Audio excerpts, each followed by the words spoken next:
वफाकी वज़ीर दाखिला मोहसिन नकवी ने FIA को इंसानी स्मगलिंग और हवाला हुंडी में मुलव्वस माफिया के खिलाफ मुअस्सर कार्रवाई और पूरी चेन को कानून की गिरफ्त में लाने की हिदायत कर दी।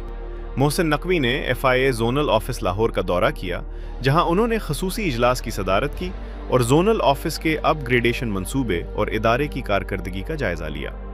वज़ीर दाखिला ने अपग्रेडेशन मंसूबा जल्द मुकम्मल करने की हिदायत करते हुए कहा कि FIA के अफसरान और अमले को हर मुमकिन सहूलतें और वसाइल फराहम किए जा रहे हैं, जबकि मज़ीद वसाइल भी फराहम किए जाएंगे।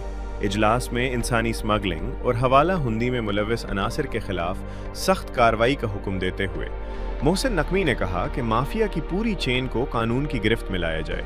उनका कहना था कि जराइम पेशा गिंग्स के खिलाफ भरपूर क्रैकडाउन FIA की जिम्मेदारी है और इसके नताइज वाज़ेह तौर पर नजर आने चाहिए।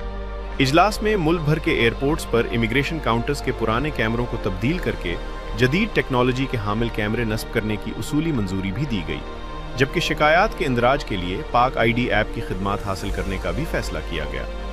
ब्रीफिंग के मुताबिक गुज़श्ता एक बरस के दौरान FIA जोनल ऑफिस लाहौर में 1670 FIRs दर्ज की गईं।